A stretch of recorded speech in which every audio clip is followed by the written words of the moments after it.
Hello everyone, welcome to Anime No Me, and thank you for joining us for another One Piece video. Zoro is a man with great determination, a determination that has made him face many enemies and dangers in order to achieve his goal of becoming the greatest swordsman in the world. But it's not just his goals, but his friends as well. Zoro has repeatedly demonstrated an unshakable conviction, but there's a certain event in which Zoro risked everything, his dreams, his goals, and even his life to save someone close to him. So in today's video, we're going to talk about Zoro, the event in which he demonstrated that unshakable determination, where he risked everything to save the life of a friend, and how this event happened. But before we dive into the video, if you're new to the channel, or even if you've watched a bunch of our videos, we'd be absolutely honored if you'd leave us a like, and even subscribe, and maybe leave us a comment letting us know what you thought of the video. It really helps us out, especially with that old YouTube algorithm, and it motivates us to make more content. And if you'd like to help out the channel in a bigger way, consider sharing this video or another one of your favorites with a friend. Without further ado, let's get into the video. So my friends, Zoro is one of the more important and loved characters in the story of One Piece. Currently, he's one of the most powerful swordsmen in the world, and now manages to defeat several enemies with potentially great ease. Zoro possesses one of the greatest physical strengths and an incredible mastery of swords, and he even managed to injure one of the most powerful enemies in the One Piece world, the beast pirate Kaido. Zoro also managed to defeat King, Kaido's right-hand man, even though he was tired and his body been severely injured from the previous confrontation against Kaido, demonstrating that he currently has a great physical durability. However, it wasn't always like that. There were many times Zoro was almost defeated by his enemies before the time skip, but that never left him shaken. Zoro still remained standing until he managed to defeat his opponents. In the search of making his dreams come true, Zoro's confronted every enemy that stood in his way so that the goals of those of his companions could be achieved. During the Thriller Bark arc, the Straw Hats went through many difficulties, facing several enemies in which they tired several times and even got injured. Near the end of the arc, after several events in which the Straw Hats managed to defeat Oars and even the warlord Gecko Moria, the Straw Hats were completely exhausted from all the clashes that they had been through on the island. Unfortunately, they still weren't out of danger yet, because Bartholomew Kuma suddenly appears on the island with the objective of taking the lives of the Straw Hats. And at that moment, Luffy was unconscious while Zoro and Sanji were still too tired to be able to fight. Despite being very tired and injured, Zoro tried to fight Kuma, but Kuma just blocked all of his attacks with his Nico Nico no Mi, leaving Zoro at an extreme disadvantage. So Kuma had absolute control in that situation. No Straw Hat could do anything against him, and especially not in that completely tired and injured state. But Kuma gave Zoro a choice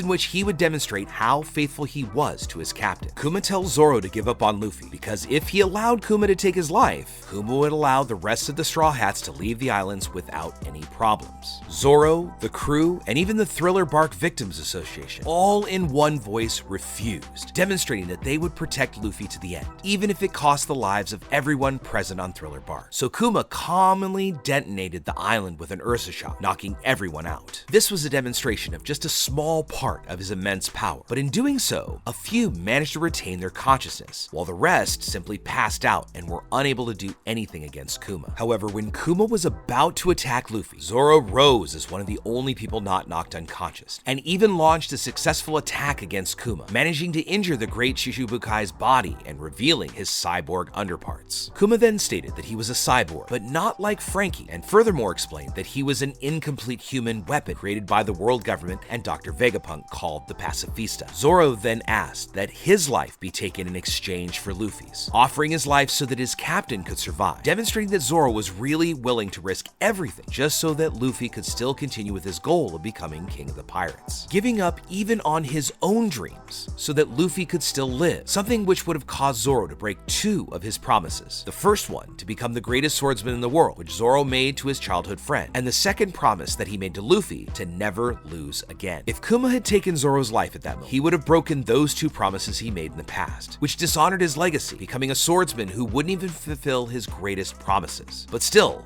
Zoro didn't care about that, as long as Luffy remained alive. Kuma agreed to take Zoro's life, but at that same moment, Sanji woke up and wanted to give his life in exchange for Luffy and Zoro's lives, willing to sacrifice his dream of finding the All Blue so that his friends could live. But seeing Sanji stepping in front of him and allowing Kuma to take his life, Zoro quickly lands a swift blow on Sanji's wounds, causing the cook of the Straw Hat crew to be knocked out in a single attack. But when he sees this, Kuma then thinks of something a little more interesting. So he approaches Luffy's body, who was still unconscious conscious and uses the power of his devil fruit, taking all the pain and fatigue from his body and forming a large red bubble in the shape of a paw. This red bubble represented all the pain and tiredness that Luffy was in at that moment because of all the previous fights he'd had in Thriller Bark, his confrontations against the zombies, Oars, and even the fight against Gecko Moria. Luffy had been in so much pain and fatigue that he formed a gigantic paw of energy bigger than Kuma himself. So the warlord gives Zoro a choice, telling the swordsman that if he was able to withstand or even survive all of the pain of his captain, he would allow the Straw Hats to leave the place unharmed. To test Zoro's mettle, Kuma gave him a small sample of the pain that he managed to extract from Luffy, throwing just a fraction of the giant bubble of pain that was next to Kuma at Zoro. And when he touched the small bubble, Zoro felt an immense pain go through his body, as if it was almost impossible to bear. Kuma then stated that if Zoro received Luffy's injuries, he would definitely die, as Zoro was already completely tired and totally injured because of his own fights that he had participated with Luffy, so he really was in danger of losing his life. But in his unshakable, characteristic way, Zoro took the pain paw and went to a nearby forest. He took a deep breath before placing his hands inside the giant paw, and then took it all into his body and received a huge jolt of pain. When the Straw Hat crew woke up along with the rolling pirates, Kuma was no longer there. He had left after Zoro fulfilled his challenge, which meant Zoro was in danger after enduring Luffy's pain. Knowing this, and knowing what was offered, Sanji went to look for Zoro and found him in the forest, still conscious, surrounded by blood, in addition to being covered in blood from head to toe. But Zoro was still standing with his arms crossed and a stoic look on his face, standing in a totally serious pose with his eyes all red and not being able to move a single muscle, as his whole body was feeling incredible pain. But Zoro didn't want to let that pain show. And when Sanji asked what happened to him, Zoro replied in this most epic of scenes and replied that nothing happened, demonstrating that all of Zoro's strength was gone, unable to do anything after his sacrifice so that his crew and his allies and friends would remain alive.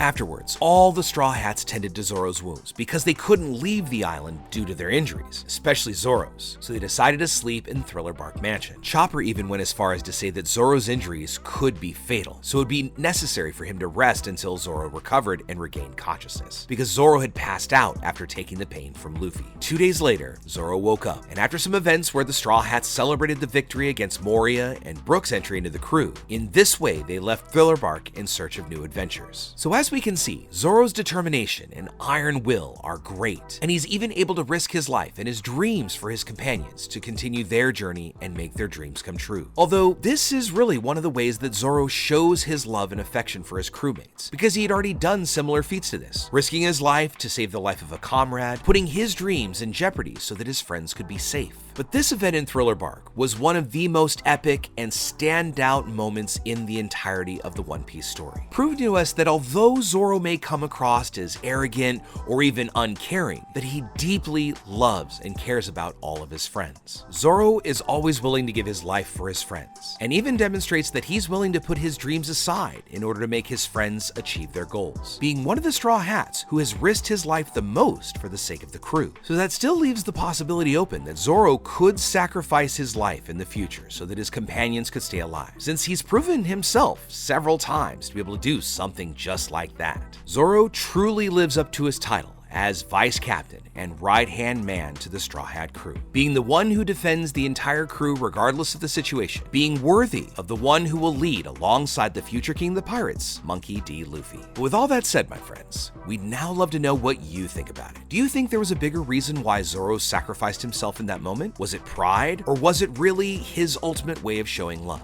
And also, is there another type of epic moment along our story of One Piece that you'd like us to cover in a future video? Let us know in the comments below. So as we wrap up today's video, we'd like to thank you so much for watching our video, especially those of you who've stayed with us here to the very end. Be sure you comment on any themes or ideas that you'd like to see in future videos. And also, since you made it this far, give us a like and hit that red subscribe button before you head out to take on the rest of your day. I hope to see you all in our next video. Let's keep sailing this giant sea together. Take care.